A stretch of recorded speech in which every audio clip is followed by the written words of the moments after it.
अर्थव्यवस्था में औद्योगिक विकास या औद्योगिक क्षेत्र का महत्वपूर्ण रोल होता है।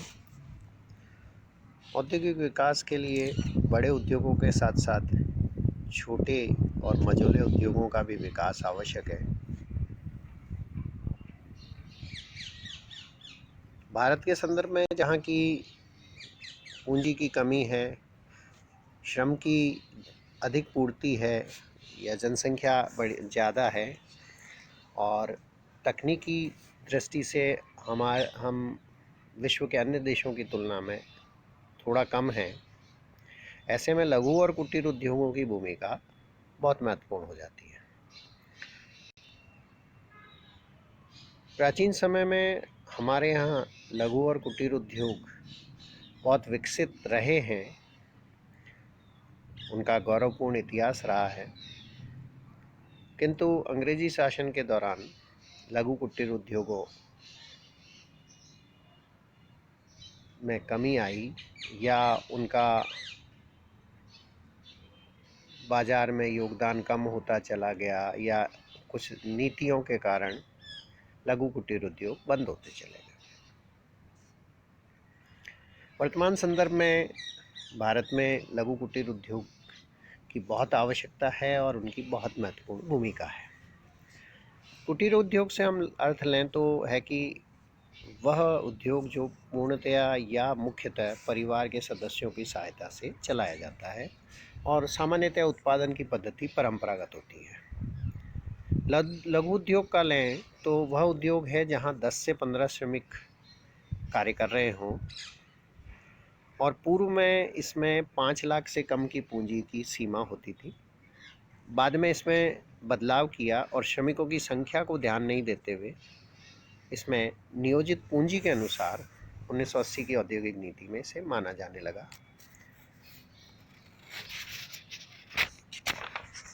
1999 में लघु उद्योग की निवेश सीमा 1 करोड़ की गई।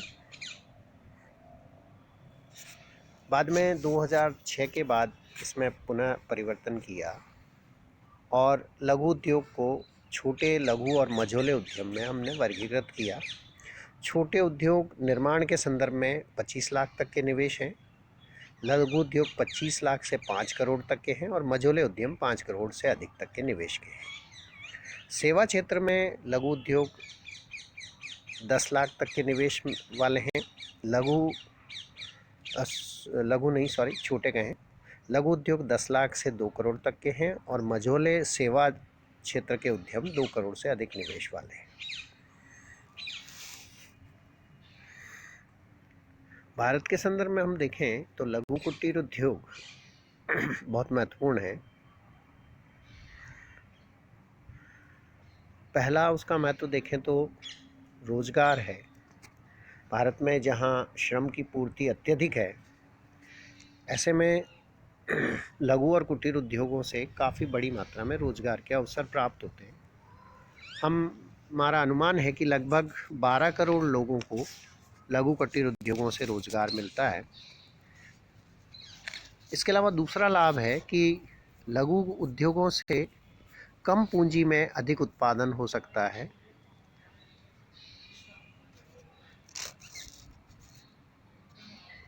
बड़ी मात्रा में पूंजी नहीं लगानी होती है इसमें और अनुमान है कि लगभग की लघु कुटीर उद्योगों का उत्पादन 20 लाख करोड़ से अधिक का है।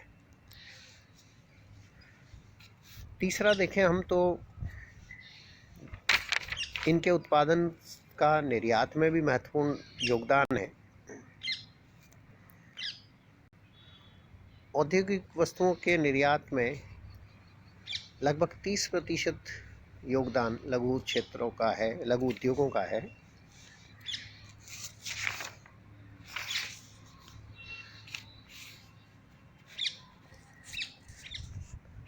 लघु कुटीर उद्योगों का एक फ़ायदा है कि आय और व्यय का वितरण की समानता की ओर इसमें लाभ होता है। यदि केवल बड़े उद्योग विकसित होंगे तो लाभ कुछ ही लोगों के हाथ में एकत्रित हो जाएंगे। लघु उद्योगों के विकास से लाभ और आय का वितरण अधिक लोगों तक होता है, जिसमें आय और संपत्ति के वितरण की समान वितरण की संभावनाएं ज़्यादा होती है। एक और है कि लघु कुटीर उद्योगों के कारण अर्थव्यवस्था में विकेंद्रीकरण की स्थिति आती है और संतुलित विकास की संभावना होती है।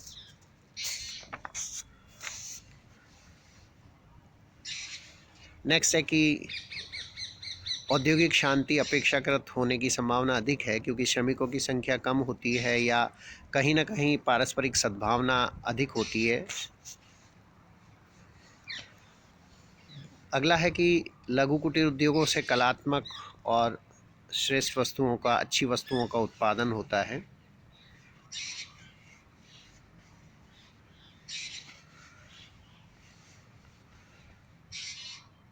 संचालन में सुविधा होती है। राष्ट्रीय आय और प्रति व्यक्ति आय में लघु कुटीर उद्योगों के कारण वृद्धि होती है। तो इन सब के कारण लघु कुटीर उद्योगों की काफ़ी महत्ता अर्थव्यवस्था में होती है और विशेषकर भारतीय अर्थव्यवस्था में तो कहीं अधिक है।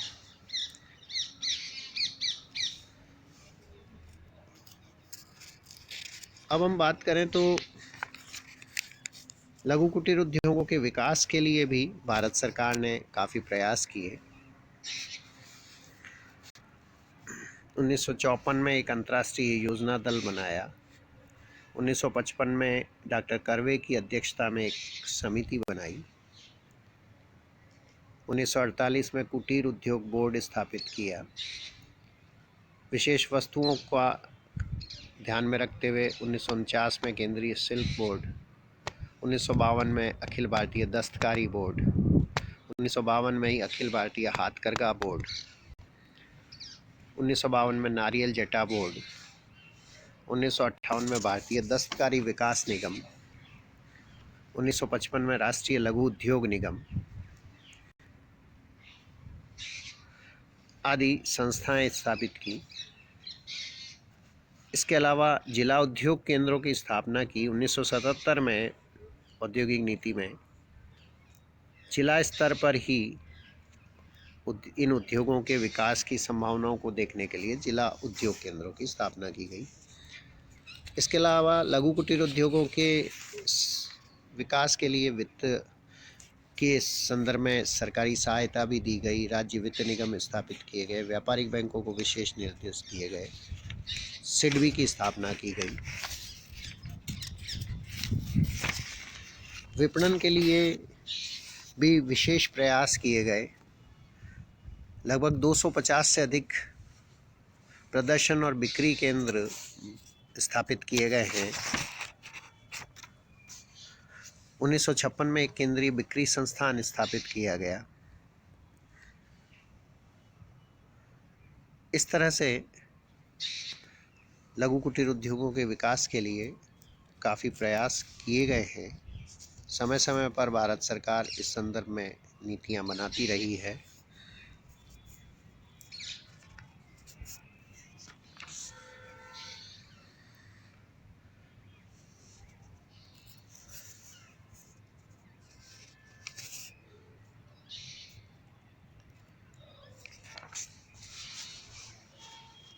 विभिन्न पंचवर्षीय योजनाओं में सभी योजनाओं में अलग अलग लघु कुटीर उद्योगों के लिए व्यवस्थाएं की गई और विकास के प्रयास किए गए हैं।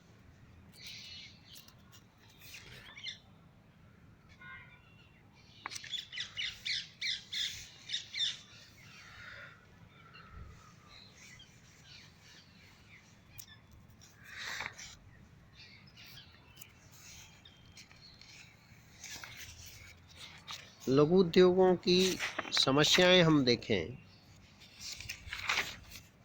तो कई दिक्कतें हैं। एक है कि कच्चा माल पर्याप्त मात्रा में नहीं उपलब्ध हो पाता या अच्छी क्वालिटी का माल इन उद्योगों को नहीं मिल पाता। बड़े उद्योग बाजार में उसे खरीद ले जाते हैं। दूसरा है कि उत्पादन की पद्धति पुरानी है और उस कारण कई बार लागत अधिक आ जाती है। फिर है कि वित्त संबंधी दिक्कतें हैं, मशीन की खरीद हो या गोदाम की व्यवस्था हो या कच्चे माल की खरीद हो, इनके लिए वित्त की दिक्कत आती है और ऐसे में ये कई बार देशी बैंकर पर अधिक निर्भर है। इसके अलावा विपणन की समस्या भी होती है कि उत्पादन की मात्रा कई बार कम होती है, लागत अधिक होती है। मशीन के उत्पादन बड़ी मशीनों के से उत्पादित वस्तुओं की तुलना में इनकी क्वालिटी कुछ दशाओं में कम हो सकती है। तो ऐसे में विपणन की दिक्कत इनकी होती है, पर्याप्त या उचित मूल्य नहीं मिल पाता है। नेक्स्ट है कि बड़े उद्योगों की प्रतिस्पर्धा के सामने इनको टिकने में काफ़ी दिक्कत होती है।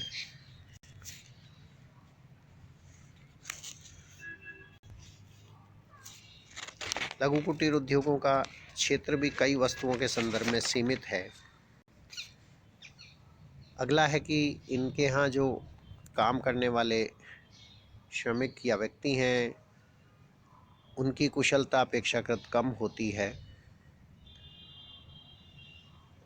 उत्पादन की पद्धति पुरानी है या यंत्र पुराने होते हैं, तो इन सब की दिक्कतें हैं जो कि लघु कुटीर उद्योगों को अपने में परिवर्तन करना होगा या इन समस्याओं का निराकरण करना होगा ताकि और अधिक दर से लघु कुटीर उद्योग विकसित हो सके।